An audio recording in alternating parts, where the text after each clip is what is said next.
So what I was doing was I was doing the surgeries that I learned how to do. I was trying to help people, but these surgeries, they weren't fixing the problem. They would help some people feel better.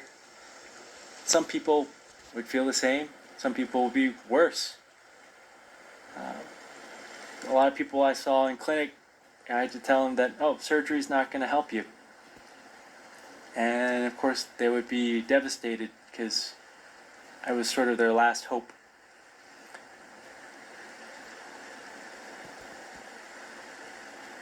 That all weighed really heavy because I thought I was going to relieve suffering. And I did relieve some suffering, but I saw so much more suffering that I couldn't relieve, even if I tried to do surgery.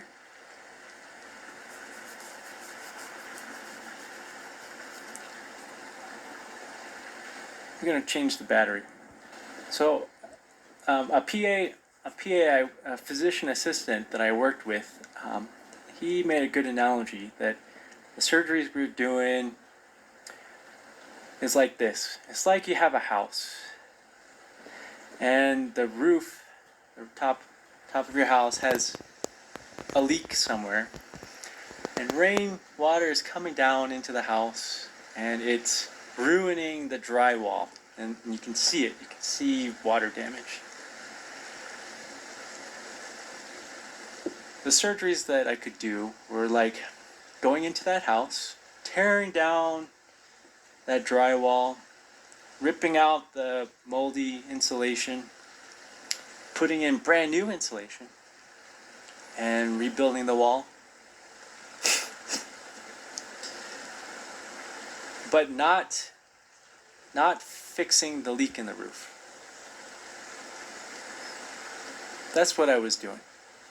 And the way I realized that is that I could do a perfect surgery and some people would get better. Some people would stay the same. Some people would get worse. Even though I did the exact same perfect surgery. And some people would get better before I could operate on them. Even with gigantic bulging discs, they would get better. If I scheduled the surgery a month out, sometimes they would call me a week before surgery and say, "Oh, hey doc, my nerve pain's gone. Do I still need to do surgery? Yeah, I got a big disc in there, a big bulging disc, right?"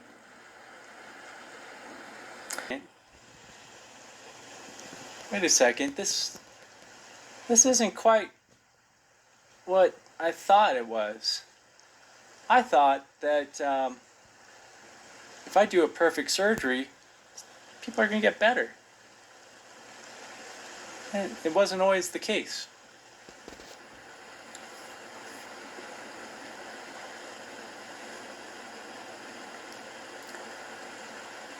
So over the 9 to 10 years that I was a neurosurgeon, it really bothered me. I felt that wait, there's something missing here. My surgeries they don't seem to be addressing what's causing people's health problems in their spine. I mean, I know what's going on. Wait, to actually heal, you need to eat a certain way, sleep a lot, not be stressed out, have a good social network, exercise, move your body, stretch.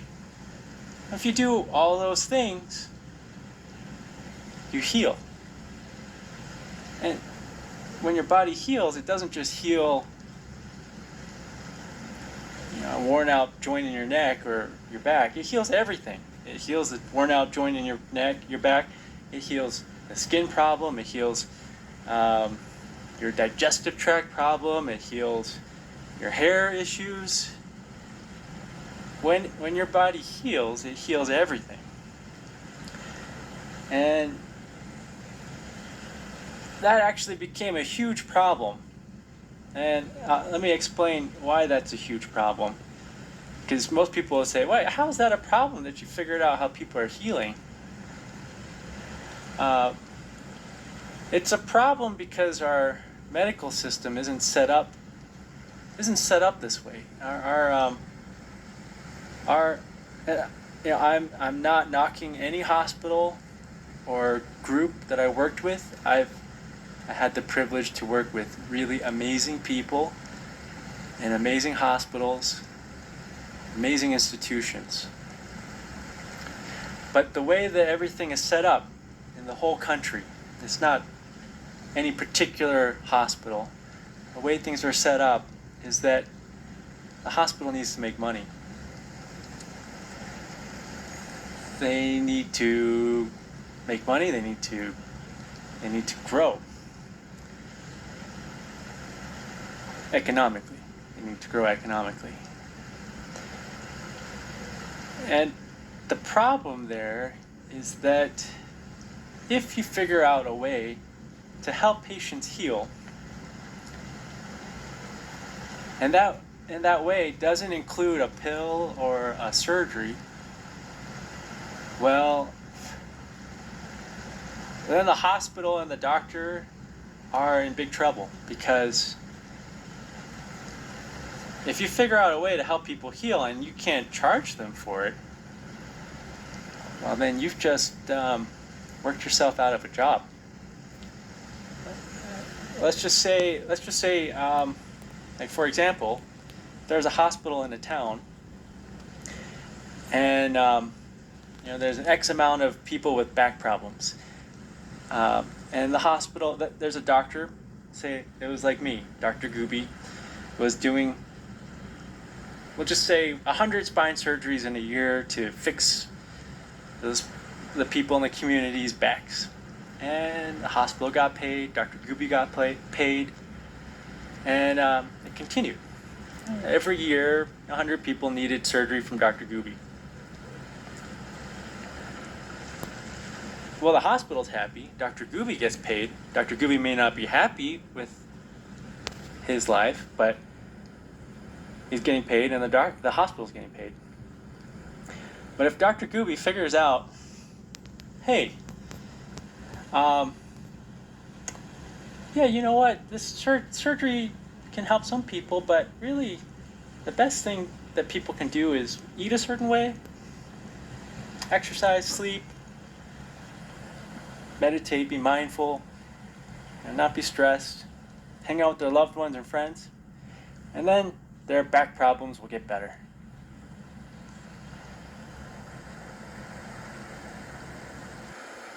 And if Dr. Gooby actually recommended that to his patients, and they actually did get better, well, it's a big problem for Dr. Gooby's paycheck and the hospital.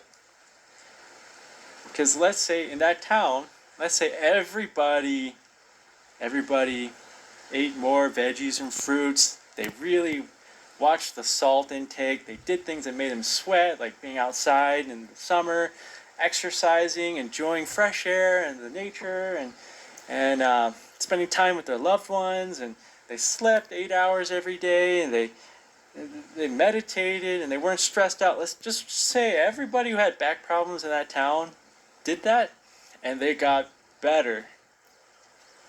They healed. Then nobody needs spine surgery anymore. In fact, they probably don't need a lot of things anymore. And then Dr. Gooby's office is empty. And the hospital's operating room is empty, at least for Dr. Gooby's surgeries. Now, I'm not saying that that's exactly what happened, because not everyone's going to do all those things that I talked about, but I had a lot of patients that did do those things, and they got better. I never had to operate on them, and they were very happy that they never had to be operated on, and they got better. The pain went away. And so that was what I figured out over 9 years. And I still did surgery because not everybody can do all those things I talked about. I mean, just practically speaking. And so I still did surgery, but I really felt like the focus of medicine wasn't in the right place. It wasn't in healing. It was in making money from surgeries and pills and images, whatever you can make money from.